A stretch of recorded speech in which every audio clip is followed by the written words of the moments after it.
Praise the Lord. இன்று கூட தேவன் நமக்கு எப்பொழுது தெய்வீக உதவியை தருகிறார் என்பதை பார்க்கலாம். அதாவது ஆபத்து காலத்தில் என்ன செய்ய வேண்டும் என்று தெரியவில்லை என்று நம்முடைய கண்கள் தேவனை நோக்கி கொண்டிருக்கிறது.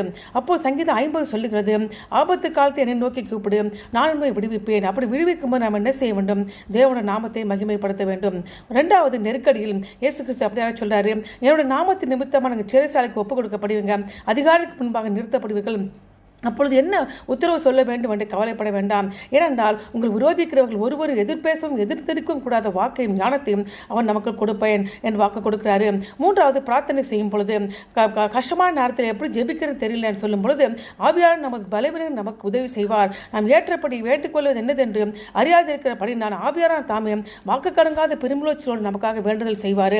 இறுதியாக பிரச்சனைக்குள்ளாக கடந்து போகும்போது என்ன செய்வதுன்னு சொல்லும் பொழுது அதற்கு ஞானத்தை ஆண்டவர்கிட்ட கேட்கும் போது குறைவில்லாத ஞானத்தை கொடுப்பார். ஆமென்.